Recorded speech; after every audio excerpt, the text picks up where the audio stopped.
السلام علیکم ورحمۃ اللہ وبرکاتہ۔ میری پیاری شہزادی بہنوں، کیسے ہیں آپ؟ اللہ سبحانہ و تعالیٰ سب کو ایمان کے اعلیٰ درجات دے، ہر روز ہمارے ایمان میں اضافہ ہو اور نیکیوں کے دروازے ہمارے لیے کھلتے چلے جائیں۔ آمین آمین آمین۔ رب اشرح لی صدری ویسر لی امری واحلل عقدۃ من لسانی یفقہوا قولی۔ ربنا زدنا علما اللہم وفقنا لما تحب وترضی۔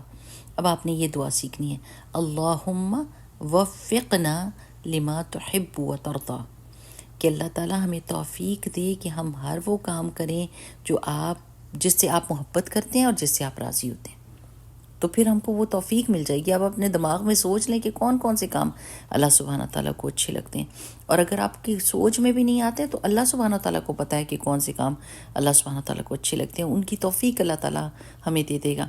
بس صرف بات یہ ہے کہ دل سے دعا مانگنی ہوتی ہے، وہ چاہت آپ کے دل کے اندر ہونی چاہیے، وہ چنگاری دل کے اندر ہونی چاہیے۔ اگر وہ رمق نہیں ہے نا اندر، تو پھر کیا، منہ سے الفاظ تو بڑے بڑے بھی بندہ کہہ لیتا ہے لیکن ان پہ عمل نہیں کرتا۔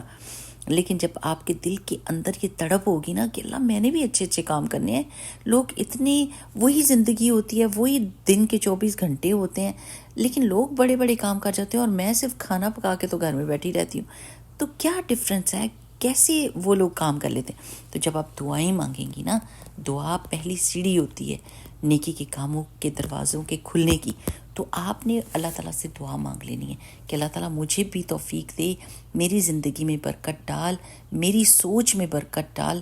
یہ جو برکت ہوتی ہے نا، یہ اللہ تعالیٰ کے جنود میں سے ایک جند ہے، یہ اللہ کی آرمیز میں سے ایک آرمی ہے۔ وہ جس چیز میں چلی جاتی ہے نا، جس جگہ پر چلی جاتی ہے، تو اس میں خیر و برکت کو ملٹیپلائی کر دیتی ہے۔ اگر آپ کی صحت میں چلی جاتی ہے تو آپ کی صحت کو ملٹیپلائی کر دیتی ہے، آپ کی بچوں میں چلی جاتی ہے تو ان کی خیر کو ملٹیپلائی کر دیتی ہے، آپ کے وقت میں چلی جاتی ہے تو آپ کے وقت میں خیر کو ملٹیپلائی کر دیتی ہے۔ تو اللہ تعالیٰ سے برکہ مانگیں، اللہ تعالیٰ برکہ دے نیکیوں میں بھی، صحت میں بھی، زندگی میں بھی، اور ہم وہ کام کر جائیں جو اللہ کو راضی کرنے والے ہیں، تاکہ پیچھے بھی ہمارے جو بھی ہم کو یاد کرے اچھے الفاظ سے یاد کرے، کیونکہ وہ پھر ہمارے لیے ایک قسم کا سمجھ لیں کہ انعام ملنے کی ایک وجہ ہو جائے گی۔ جب بھی وہ ہماری کوئی اچھی بات یاد کریں گے، فرشتے آمین کہیں گے اور اسی طرح اجر ملے گا جیسے کرنے کے وقت ملا تھا۔ اور آگے بھی اللہ سبحانہ تعالیٰ کے آگے ہم سرخرو ہو جائیں۔ آج جو ہے نا، میں بات آپ سے کیوں کرنا چاہ رہی تھی، کیونکہ سورہ کہف میں پڑھی تھی تو میں یہ سوچ رہی تھی کہ ساری کہانیوں کے بیچ میں عمل کی بات بہت ہے، کہ ہر بندے نے کوشش کی، یہی تو میں آپ کو کہہ رہی ہوں کہ اگر آپ گھر میں بیٹھ کے ایوریج یا بلو ایوریج کام کر رہے ہیں تو آپ سوچیں کہ کیسے میں ہائی سٹیٹس حاصل کر سکتی ہوں اللہ تعالیٰ کی نظر میں، کیسے میں اسی وقت کے اندر بڑے بڑے کام کر سکتی ہوں۔ تو میری پیاری بہنوں، وہ حرکت میں برکت ہے۔ جب انسان حرکت کرتا ہے تو پھر اس کو برکت بھی مل جاتی ہے، بیٹھے بٹھائے تو کوئی چیزیں ملنے والی نہیں۔ اور آپ سورہ کہف میں دیکھیں کہ ہر کہانی میں اللہ سبحانہ و تعالیٰ نے یہ ہم کو سبق دیا ہے کہ انہوں نے کوشش کی۔ اب دیکھیں وہ بچے جو اپنی بتوں کی پرستش سے بھاگے، انہوں نے کہا ہم نہیں یہ کام کریں گے جو ساری ہماری قوم کر رہی ہے، لیکن انہوں نے یہ نہیں کیا کہ وہ وہیں پر بیٹھے رہے، بلکہ انہوں نے کیا کہا، فَأْوُوا إِلَى الْكَهْفِ يَنشُرْ لَكُمْ رَبُّكُمْ بِرَحْمَتِهِ، چلو کہف میں جاؤ، نکلو اس بری کمپنی سے، اس بری کمپنی سے نکلو، اس شہر سے نکلو، جاؤ کہف میں جا کے اور پناہ لو، تو اللہ تعالیٰ تمہارے پہ اپنی رحمت کو پھیلا دے گا۔ کوشش کی نا، انہوں نے سوچا کچھ کہ کیا کریں کہ اس کمپنی سے نکلے۔ ہم ساری زندگی اسی طرح کے فرینڈ شپ، اسی طرح کا ہماری سوشل سرکل، اور ہم کہتے ہیں ہم تو مجبور ہیں، پارٹیز اور ان میں کپڑے ایسے، اور ان کی سوچیں جھوٹ اور اس میں مبنی ہوتی ہیں۔ ہم کہتے ہیں ہم کیا کریں، سب لوگ ایسا کر رہے ہیں اس لیے ہم بھی وہی کریں، لیکن وہ سب لوگ نہیں ہیں جو آپ کے آس پاس ہیں، اور بھی لوگ ہیں جو اچھے کام کر رہے ہیں۔ آپ اس کمپنی میں سے نکل کر اس کمپنی میں جائیں، آپ کوشش کر کے زور لگا کے اس صحبت سے نکلیں جو آپ کو برائی کی طرف آمادہ کرتی ہے۔ کوشش کے بغیر میری پیاری بہنوں کچھ نہیں ہونے والا، کوشش تو کرنی پڑے گی۔ یہ خوف ہمارے دل کے اندر جو ہے نا کہ ہم کینسل ہو جائیں گے، سوسائٹی یا ہمارا سوشل سرکل ہم کو کینسل کر دے گا، اس ڈر سے باہر نکلیں۔ اللہ کا ڈر، اللہ کی ناراضگی کا ڈر زیادہ بڑا ہونا چاہیے۔ پھر آگے دیکھیں کہ جب حضرت موسیٰ علیہ السلام کو اللہ تعالیٰ نے کہا کہ آپ جاؤ اور اس بندے سے سیکھو، اس کو ہم نے علم عطا کیا ہے، تو حضرت موسیٰ نے یہ نہیں کہا کہ میں تو پیغمبر ہوں اور مجھے کیا ضرورت ہے سیکھنے کی، میں تو سیکھا سکھایا ہوں۔ نہیں، حضرت موسیٰ نے کیا کہا؟ اعوذ باللہ من الشیطان الرجیم، وَإِذْ قَالَ مُوسَىٰ لِفَتَاهُ لَا أَبْرَحُ حَتَّىٰ أَبْلُغَ مَجْمَعَ الْبَحْرَيْنِ أَوْ أَمْضِيَ حُقُوبًا، میں تو کبھی بھی نہیں رکوں گا، میں چلتا ہی رہوں گا جب تک میں اس خاص جگہ پر نہیں پہنچ جاتا جہاں پر مجھے پہنچنا ہے، علم حاصل کرنا ہے، جو دو بحرین کے ملنے کی جگہ تھی۔ تو یعنی کوشش کی نا، اٹھے چلے اور کوشش کی علم حاصل کرنے کے لیے۔ گھر میں بیٹھے بیٹھے، ہاں ریکارڈڈ لیکچرز ہیں نا، کبھی بھی سن سکتے ہیں، یوٹیوب بھرا ہوا ہے، کتابیں ہمارے گھر کے اندر ہیں، بیٹھے بٹھائے چائے کا کپ ہاتھ میں لے کے فیس بک واٹس ایپ کے اوپر سارا وقت ضائع کرنے اور باہر نکل کے کلاس تک نہ جانے کی بہانے ہمارے پاس بہت ہیں کہ ہم بہانے کرتے رہتے ہیں کہ نہیں۔ حالانکہ آپ کو پتہ ہے کہ جب آپ نکلتے ہیں تو ایک ایک قدم پر آپ کو نیکی بھی ملتی ہے، آپ کے گناہ بھی دھلتے ہیں، اور اس جگہ پر جب آپ پہنچتے ہیں آپ پر سکینت نازل ہوتی ہے، فرشتے آپ کو ڈھانپتے ہیں، اور پھر اللہ سبحانہ تعالیٰ کی رحمت اور بخشش آپ کو ملتی ہے۔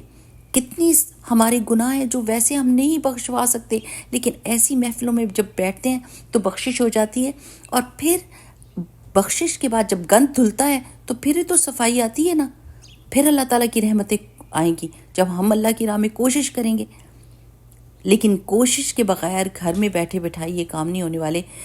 اس وقت ہمارے پاس کوئی ایکسکیوز نہیں رہ گئی، اسکالرز ہمارے پاس موجود ہیں، ہر روز کلاسز ہوتی ہیں، لیکن ہم گھر میں بیٹھ کے صرف اپنے واٹس ایپ کے میسیجز چیک کرتے ہیں اور چائے کا کپ پیتے ہیں۔ That's wrong. آئی تھنک کوشش کا سبق ہم کو سورہ کہف سے مل رہا ہے، اور سورہ کہف آپ ہر جمعے کو پڑھتے ہیں الحمدللہ۔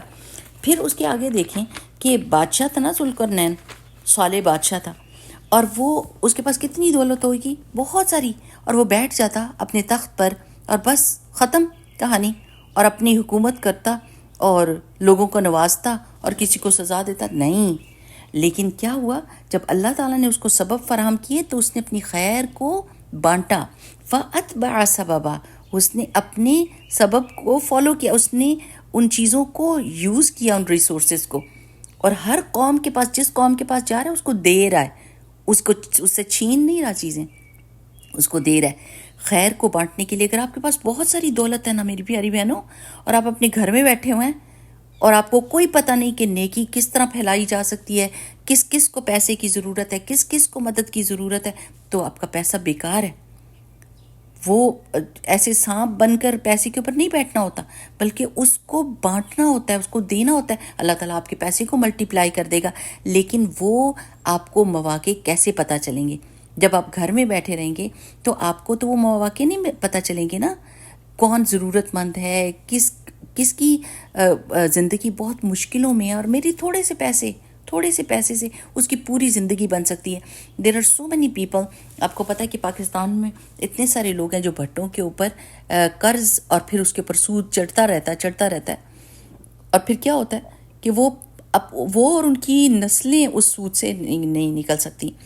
تو اتنے سارے لوگ ہیں جن کو چھڑایا ہے، اور کیا تھوڑے سے پیسے، $2000، $1500، $800 میں وہ بندوں کی زندگی آسان ہو جاتی ہے، ان کو نکال کے، ان کو روزی روٹی کا بندوبست کر کے، ان کو ریڑھی لگا کے، ان کو چھوٹی سی دکان لگا کے۔ پر آپ کو کیسے پتہ چلے گا اگر آپ گھر میں بیٹھے ہوئے ہیں؟ تو آپ کو یہ مواقع کیسے پتہ چلیں گے؟ فَأَتْبَعَ سَبَبًا، جیسے ذوالقرنین نے ان ریسورسز کو یوز کیا ساری دنیا میں خیر پھیلانے کے لیے، تو آپ کو جو ریسورسز اللہ تعالیٰ نے دیے ہیں ان کو استعمال کریں۔ اللہ تعالیٰ پوچھ کرے گا، آپ سے پوچھے گا کہ آپ نے کیا کیا اس مال کے ساتھ جو آپ کو دیا گیا تھا۔ وہ صرف آپ کا مال نہیں ہے، اس مال میں اللہ تعالیٰ نے لوگوں کا حصہ رکھا ہوا ہے۔ آپ کو اتنے زیادہ کیوں دیا؟ آپ سوچیں نا، آپ پاس ایکسٹرا مال ہے، کیوں؟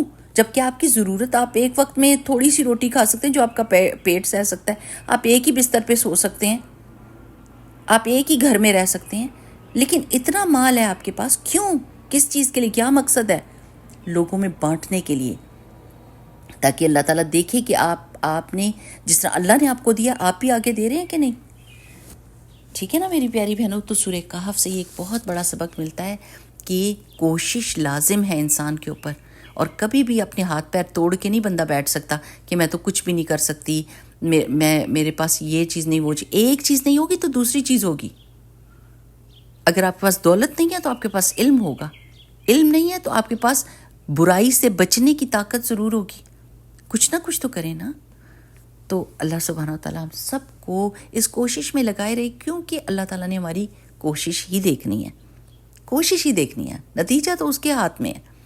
تو جتنی آپ کے دل کے اندر تڑپ ہے، دعاؤں کے ذریعے سے اس تڑپ میں جان ڈالیں اور اللہ سبحانہ وتعالیٰ کے راستے میں نکلیں، کوششیں کریں. There are so many people who are doing social work. الحمدللہ وہ اللہ کے راستے میں ہیں. کچھ لوگ پڑھائیاں کر رہے ہیں اور لوگوں کو اچھی باتیں بتا رہے ہیں، وہ اللہ کے راستے میں. کچھ لوگ اپنے خاندان میں خیر بانٹ رہے ہیں، اچھے مشورے دے رہے ہیں. لیکن اس سب چیزوں کے لیے علم کی بہت ضرورت ہے. پتہ ہونا چاہیے کیا نیکی ہے، ورنہ ہم اپنے سارے ریسورسز ضائع کر دیں گے ان چیزوں پر جو اللہ نے جس کو نیکی ڈکلیئر ہی نہیں کیا. اور ساری زندگی جاہل رہنے کا کوئی فائدہ نہیں ہے، کوئی مزہ نہیں ہے اس زندگی میں. زندگی تو وہی ہے کہ ہر دن آنے والا دن پچھلے والے دن سے بہتر ہو. تو انشاءاللہ بإذن اللہ اللہ سبحانہ وتعالیٰ ہم سب کو اس کوشش کی توفیق دے. کیا دعا یاد کرنی ہے؟ اللہم وفقنا لما تحب و ترضى. انشاءاللہ میں آپ کے ساتھ شیئر بھی کرتی ہوں. بارک اللہ فیکم، سبحانک اللہم و بحمدک، نشہد ان لا الہ الا انت، نستغفرک و نتوب الیک. السلام علیکم ورحمۃ اللہ وبرکاتہ. آج جمعے کا دن ہے، جتنی زیادہ درود شریف آپ پڑھ سکتے ہیں پڑھیے. بارک اللہ فیکم.